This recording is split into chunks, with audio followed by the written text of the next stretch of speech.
Hello students, this is Amarjit Paikarai on behalf of Odisha Adarsh Vidyalaya Sangathan. I am today here to discuss an interesting chapter of class 7 with you all. The concept of which chapter is most oftenly used by every human being in their daily life. Yes, you heard correctly, every human being.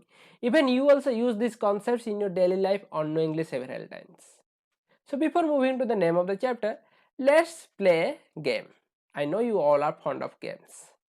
This game is a number game where I will give you some instructions and you will have to follow the instructions and do some calculations, and at the end I am going to show you a magic, and later on I will also share the tricks behind the magic so that you can also show the same magic to your friends and your family. Okay, so let's move to the game. At first think of a number.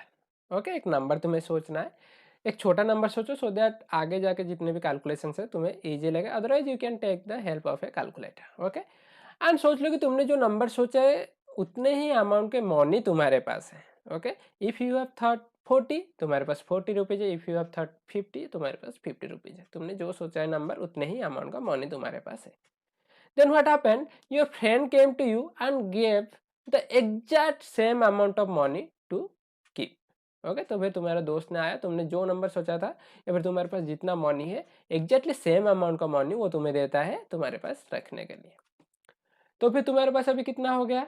Yes, तुम्हारे पास जितना था उसका double हो गया, तो double it या फिर तुम मल्टीप्लाई कर सकते हो 2, या फिर तुम्हारा मनी जितना है उसमें फिर से उतना मनी ऐड कर सकते हो. नेक्स्ट से मैंने तुम्हें 20 रुपीज़ दिया, तो फिर मैं तुम्हें 20 रुपीज़ देने के बाद तुम्हारे पास कितना मनी हो गया? यस, जितना हुआ था उसमें 20 ऐड कर लेंगे. तो फिर अभी तुम्हारे पास बहुत ज़्यादा मनी हो गया होगा, ठीक है? तो उसको एक जगह पे रखना सेफ नहीं है, तो फिर क्या करते हैं हम उसको दो आधा-आधा हिस्सा में बाँट लेते हैं. फिर उसको घर के दो अलग-अलग जगह पे रख लेते हैं so that our money can be safe. Then क्या होता है unluckily yesterday night a thief broke into your home. Okay, तुम्हारे घर में एक थीप आ गया एंड उसने क्या किया, तुम्हारा जो मनी था उसका जो आधा मनी है उसको वो चोरी कर लिया. आधा मनी जो उसको मिला और आधा मनी जो तुमने रखा था उसको नहीं मिला, तो फिर वो सिर्फ आधा मनी लेके चला गया. तो फिर अभी तुम्हारे पास कितना मनी है? Yes, you will have to half your money. तो फिर तुम्हें हाफ कर लेना है, तुम्हारा जितना मनी था उसमें दो डिवाइड कर लेंगे, तो फिर अभी जितना बचा है उतना मनी तुम्हारे पास है. ठीक है. Then your friend came to know about this theft. तो फिर वो आया और तुम्हें बोला कि give me my money back to me and I think you my money is not safe at you. तो फिर उसने बोला कि उसका मनी जो है तुम्हारे पास सेफ नहीं है, तो फिर वो अपना मनी वापस चाहता है. देन तुमने भी उसको अपना मनी, उसका मनी जो है उसको वापस कर लिया. तो फिर अभी तुम्हारे पास कितना मनी है? यस, जितना तुम्हारे पास है उससे तुम्हें ओरिजिनल जो नंबर सोचे थे वही नंबर को माइनस कर लेना, क्योंकि उतने ही मनी उसने तुम्हें दिया था. ठीक है, तो अभी मैं बताऊंगा कि तुम्हारे पास और कितना मनी है. That's the magic. Let me apply my magic and I think you have 10 rupees left. Is it correct? Yes, that's the magic. अगर तुम्हारे पास 10 रुपीज़ नहीं बच रहा है तो फिर तुमने कहीं पर गलती किया होगा कैलकुलेशन में. फिर से पहले स्टेप में जाओ एंड फिर से वो कैलकुलेशंस करो, इंस्ट्रक्शंस को फॉलो करो, देन तुम्हें 10 रुपीज़ ही मिल जाएगा. Okay, now are you interested to learn the trick? ये मैजिक सीखना है तुम्हें? Yes, I will definitely share the trick with you. Wait, I don't need to share it. You are going to reveal this secret after the end of the chapter. Okay, and एक secret मैं बता सकता हूँ, I did not use any magic. I just applied some concepts of mathematics that today we are going to discuss. Yes, the concepts are nothing but the concepts from simple equations. Yes, I used simple equations to form this puzzle and represent this in the form of a magic, and it was very interesting one also. Okay, and अगर तुम मेरे साथ पूरा chapter को अच्छे से समझ लो, इसके जो कंसेप्ट है उसको उसके ऊपर मास्टरी कर लो, तो फिर ये एक नहीं, ऐसे तुम जितने चाहे उतने मैजिक्स कर दिखा सकते हो. मीन्स तुम जितने चाहे उतने पजल्स बना सकते हो और उसको मैजिक के तौर पे तुम्हारे दोस्त और फैमिली में दिखा सकते हो. ओके, तो फिर चलो चलते हैं, शुरू करते हैं हमारा ये इंटरेस्टिंग जर्नी सिंपल इक्वेशंस. तो पहले जान लेते हैं हम ये सिंपल इक्वेशंस चैप्टर में क्या क्या सीखने वाले या फिर क्या क्या की पॉइंट्स है इसमें, सो दैट हमें ये जो सीखना है उसको वो जो भी कॉन्सेप्ट हम सीखने वाले वो एक सिस्टमेटिक ऑर्डर में सीख पाए. ठीक है, सो चलो चलते हैं अभी इसके जो कॉन्सेप्ट मैथ्स है वहां पे.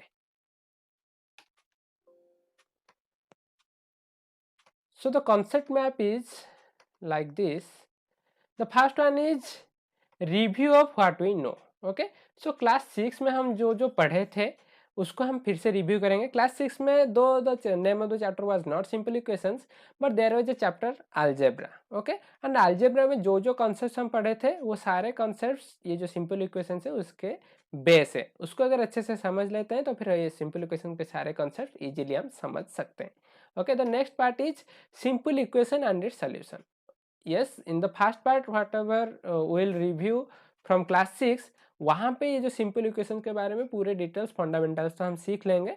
लेकिन यहाँ पे जो सेकंड पार्ट जो लिखा गया simple equation and it's solution, यहाँ पे हम सीखेंगे कि कैसे हम जो मैथमेटिकल स्टेटमेंट बना रहे हैं, ये एक नॉर्मल स्टेटमेंट से मैथमेटिकल एक्सप्रेशंस बना रहे हैं, मैथमेटिकल इक्वेशंस बना रहे हैं और उसको सॉल्व कर रहे हैं, वो सारे वहाँ पे सीखेंगे. जैसे कि मैंने जो पहले जो हम गेम खेले वहाँ पे मैंने तुम लोगों को कुछ इंस्ट्रक्शंस दिया, कुछ स्टेटमेंट्स बोले, तो फिर वो स्टेटमेंट को तुमने क्या किया, मैथमेटिकल एक्सप्रेशन में कन्वर्ट किया, उसको ऐड किया, फिर मल्टीप्लाई किया या डिवाइड किया, फिर सब्ट्रैक्ट किया. ये सारे जो फॉलो किए तुम इंस्ट्रक्शंस, मैंने तो तुम्हें कोई इंस्ट्रक्शंस नहीं दिया था, मैं एक जस्ट स्टेटमेंट्स बोला था एक एक करके और तुमने उसको मैथमेटिकल फॉर्म में कन्वर्ट किया. तो वही सारी चीज़ें यहाँ पे करने वाले हैं और सीखने वाले हैं सिस्टमेटिकली कि कोई भी एक स्टेटमेंट दिया जाता है तो उसको कैसे मैथमेटिकल एक्सप्रेशन में कन्वर्ट करेंगे. कुछ की वर्ड्स सीखेंगे, कौन से वर्ड्स के लिए कौन सा सिंबल यूज करेंगे, वो सारे यहाँ पे सीखेंगे. एंड ऑल्सो उसका जो सोल्यूशन है उसके बारे में अच्छे से डिटेल में पढ़ाई करेंगे. ठीक है, तो ये पार्ट चला गया. फिर चलते हैं third part, that is solving an equation. तो इक्वेशन तो बना लेंगे सेकंड पार्ट में और सोल्यूशन क्या है वो तो जान लेंगे, लेकिन सोल्यूशन निकालेंगे कैसे. ठीक है, सोल्यूशन कैसे कैलकुलेट करेंगे वो हम सीखेंगे पार्ट 3 में. सोल्यूशन निकालने का बेसिकली दो मेथड्स होते हैं. वन होता है balancing method. Okay, let me write it. One is balancing method, another one is transposing method. दोनों लगभग इक्वल है लेकिन हम पढ़ेंगे दोनों प्रोसेस में कैसे हम एक इक्वेशन का सोल्यूशन फाइंड आउट कर सकते हैं. ओके, नेक्स्ट पार्ट में चलते हैं. नेक्स्ट पार्ट में from solution two equations. This is just the reverse of the part 3. Part 3 में हम पढ़े कि कैसे हम सोल्यूशन निकाले कि इक्वेशन का. यहाँ पे हम पढ़ेंगे कि अगर हमें सोल्यूशन कोई दे दिया जाता है तो फिर उससे हम कैसे इक्वेशन बना सके. मतलब पहला थर्ड पार्ट में क्वेश्चन टू आंसर में जाएंगे एंड फोर्थ पार्ट में आंसर टू क्वेश्चन में जाएंगे. ठीक है, जैसे कि यहाँ पे जो पहले हम गेम खेले, याद करो मैंने जो तुम्हें आंसर बताया 10, मैं जो कुछ भी मतलब इंस्ट्रक्शंस दिया तुम कोई भी नंबर सोच लो उसका आंसर हमेशा 10 ही रहेगा, क्योंकि मुझे आंसर पहले से पता था कि 10 है. और 10 को लेके मैंने क्वेश्चन एक बनाया था, वो क्वेश्चन को कुछ स्टेटमेंट के फॉर्म में कन्वर्ट कर लिया था और तुम्हें दिया था. वो सारी चीज़ें ही तुम्हें कर सकते हो अगर तुम पार्ट 4 जो है उसको अच्छे से समझ लो कि एक सोल्यूशन से कैसे हम इक्वेशन बनाएंगे, फिर वो इक्वेशन को कैसे स्टेटमेंट में कन्वर्ट करेंगे so that it will become a puzzle. Okay, next the fifth part we will learn what is the application of simple equation to practical situations. मैंने तुम लोगों को पहले से ही बोला था कि ये कॉन्सेप्ट जो है एवरी ह्यूमन बीइंग यूज करता है. तो फिर वही सारे फिर से हम मतलब रिकल करेंगे या फिर से डिस्कशन करेंगे कि कैसे हम सिंपल इक्वेशन को डे टू डे लाइफ में एक्चुअली यूज करते हैं to solve the real life problems. Okay, so let's start the journey with the first part, that is review of what we no.